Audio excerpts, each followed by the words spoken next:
Good morning, Harvest Church, and welcome to day one of our fall prayer week. Like we did at the beginning of the year, we printed up some prayer devotionals for you that you can pick up if you're here at church this morning, or if you're at home, you can download those from our website.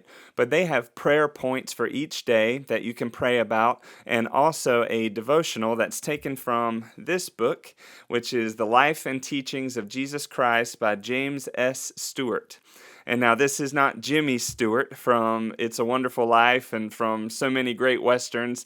This is James Stewart, the Scottish Bible scholar.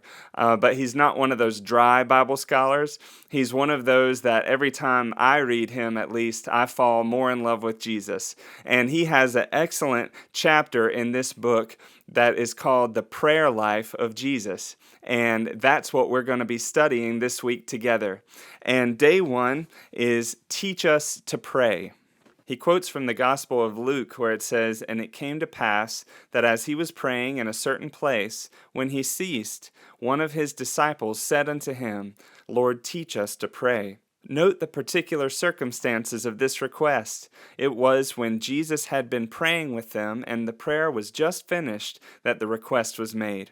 No doubt often before they had felt the difference between Jesus' prayers and their own, but today that difference had come home to them with a rush of overwhelming awe, and they suddenly felt that if this was prayer, they still had to learn the very rudiments of it.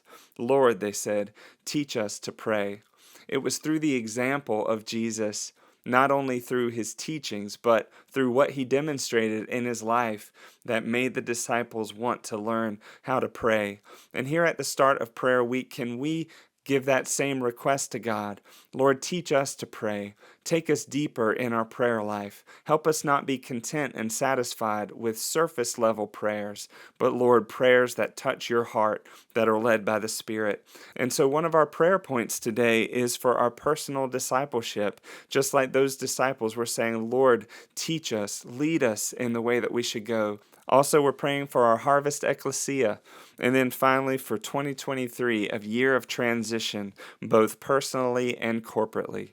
This prayer week, we're doing something a little bit different when it comes to praying for our missions, because our missionary list continues to grow, as well as our list of surge efforts that we've given to.